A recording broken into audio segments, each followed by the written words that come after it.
Berbeda dengan tahun-tahun sebelumnya, malam pergantian tahun kali ini menjadi momen buruk bagi bisnis perhotelan. Untuk melihat bagaimana kondisi bisnis perhotelan di tengah pandemi, berikut laporan reporter Cornelia Ami dan juru kamera Bambang Tri langsung dari Pulau Bali. Iya pemirsa, di malam pergantian tahun ini biasanya menjadi saat-saat peak season bagi dunia perhotelan. Nah, namun saat-saat berharga ini kemudian harus berubah di tengah pandemi COVID-19 dengan adanya penurunan omset, kemudian sepinya pengunjung. Nah, ini akan kita kulik lagi pemirsa, sudah bersama dengan saya. Ini ada Bapak Ramia sebagai Wakil Ketua Umum DPP IHGMA. Selamat siang, selamat tahun baru Bapak. Sehat Pak? Selamat tahun baru, sehat-sehat ya. Terima kasih. Masih harus sehat ya Pak ya? Ya, Pak Ramia, iya harus semangat karena ini kan tahun baru juga ya Pak ya. Nah, Pak Ramia, ini kalau misalnya biasanya nih kan tahun-tahun sebelumnya habis malam pergantian tahun itu kan hotel masih penuh gitu ya, Pak. betul. Sekarang gimana kondisinya Pak di sini Pak?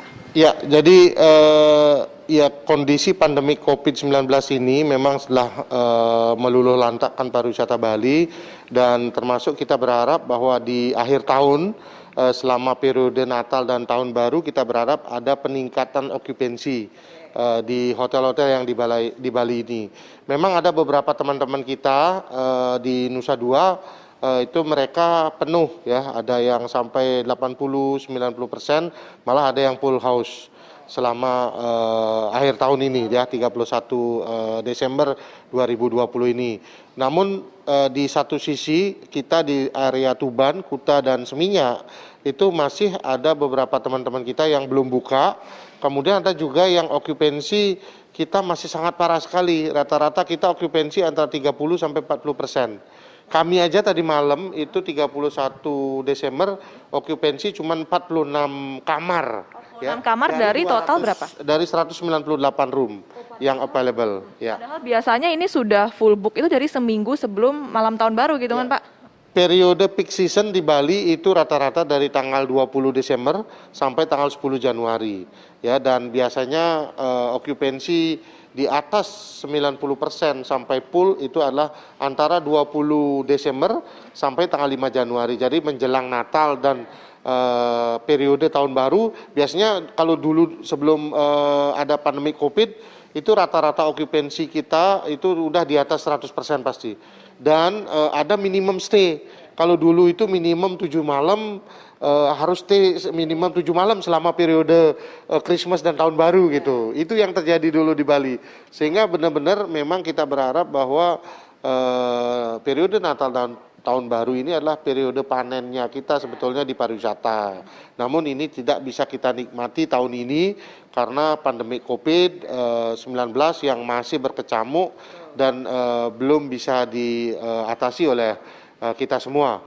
Terakhir Pak, mungkin harapan dari Bapak ini sebagai salah satu ya pelaku di dunia industri perhotelan lah, supaya kedepannya tetap bisa sustain tapi ya tetap bisa mengedepankan protokol kesehatan tanpa harus mematikan pariwisata sebagai salah satu sumber uangnya untuk Pulau Bali inilah ya, gitu. Gimana Pak?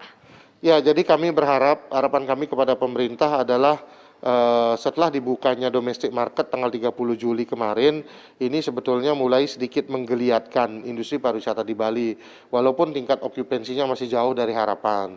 Karena Bali memang untuk turis internasional, ya, walaupun total tahun 2019 kunjungan wisatawan mancanegara itu 6,3 juta ya, hampir mendekati 6,5.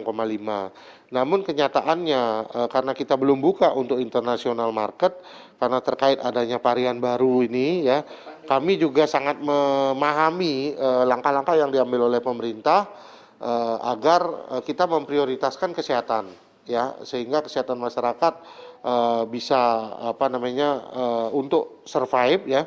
Namun kami juga berharap pemerintah ini juga harus melihat bahwa ekonomi ini penting digeliatkan supaya bisa beriringan gitu.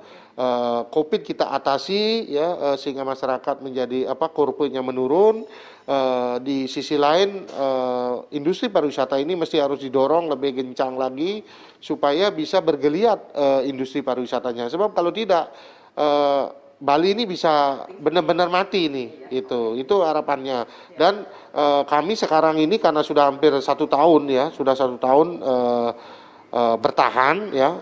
Kami hanya bisa berharap sekarang kebijakan pemerintah memberikan hibah ya ataupun soft loan sehingga kami bisa bertahan lebih panjang lagi sampai vaksin dibagikan kepada seluruh masyarakat dan kembali bangkitnya pariwisata internasional. Oke, baik. Ini artinya hibah dan soft loan dari pemerintah supaya semuanya bisa bertahan begitu ya Pak ya sampai vaksin tiba. Terima kasih banyak Pak Rami. Yuk kita coba lihat ke atas ada perubahan atau tidak. Pemirsa, sekarang saya mau coba lihat dulu nih di atas seperti apa sih. Tapi tadi jelas penjelasan dari Bapak Ramia kalau memang begitu banyak perubahan dari penurunan omset dan juga sepinya pengunjung. Ini terasa sekali khususnya di saat-saat momen penting seperti peak season di pergantian tahun kali ini. Semoga nanti ke depannya bisa semakin baik dengan harapan tadi sudah diutarakan oleh Pak Ramia sebagai salah satu pelaku industri perhotelan di Pulau Bali. Dari Bali, Cornelia Ami, Bambang Tri, TV One mengabarkan. Ayo Pak.